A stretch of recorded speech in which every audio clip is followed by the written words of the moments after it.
Chapter 1 of The Treasure by Selma Lagerlöf. At Solberga Parsonage. In the days when King Frederick II of Denmark ruled over Bohuslän. Frederick II reigned from 1544 to 1588. At that time Bohuslän, now a province of southwest Sweden, formed part of Norway and was under the Danish crown. Then there dwelt at Marstrand a poor hawker of fish whose name was Torarin. This man was infirm and of humble condition. He had a palsied arm, which made him unfit to take his place in a boat for fishing or pulling an oar.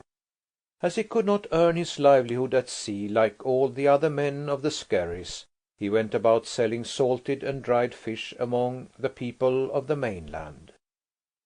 Not many days in the year did he spend at home. He was constantly on the road from one village to another with his load of fish. One February day, as dusk was drawing on, Torarin came driving along the road which led from Kungshall up to the parish of Solberga. The road was a lonely one, altogether deserted, but this was no reason for Torarin to hold his tongue. Beside him on the sledge he had a trusty friend with whom to chat. This was a little black dog with shaggy coat, and Torarin called him Grim. He lay still most of the time, with his head sunk between his feet, and answered only by blinking to all his master said. But if his ear caught anything that displeased him, he stood up on the load, put his nose in the air, and howled worse than a wolf. "Now I must tell you, Grim, my dog," said Torarin, "that I have heard great news today. They told me both at Kungshall and at Kareby that the sea was frozen.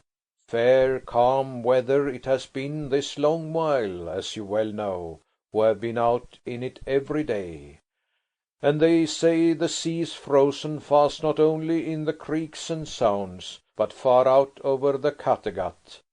There is no fairway now for ship or boat among the islands, nothing but firm, hard ice, so that a man may drive with horse and sledge as far as Marstrand and Paternoster skerries."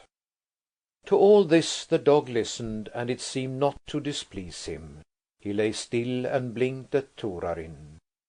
"We have no great store of fish left on our load," said Torarin, as though trying to talk him over.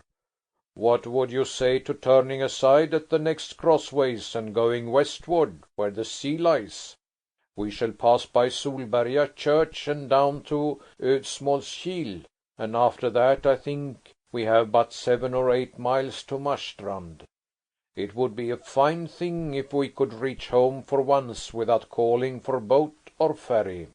They drove on over the long moor of Kareby, and although the weather had been calm all day, a chill breeze came sweeping across the moor, to the discomfort of the traveller.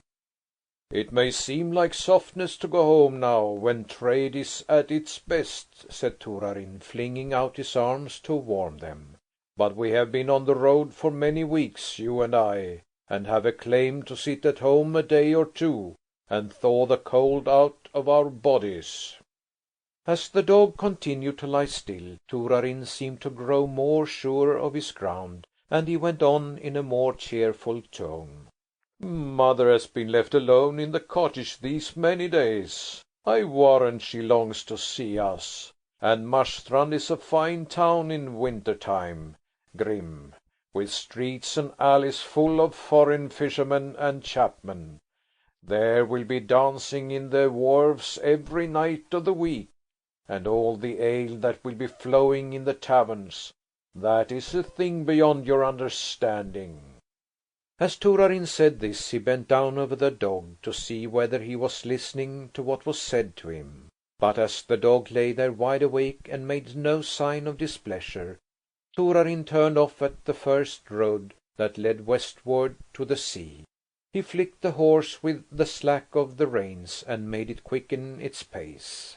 "Since we shall pass by Solberga Parsonage," said Torarin, "I will even put in there and ask if it be true that the ice bears as far as to Marstrand. The folk there must know how it is." Sample complete. Ready to continue?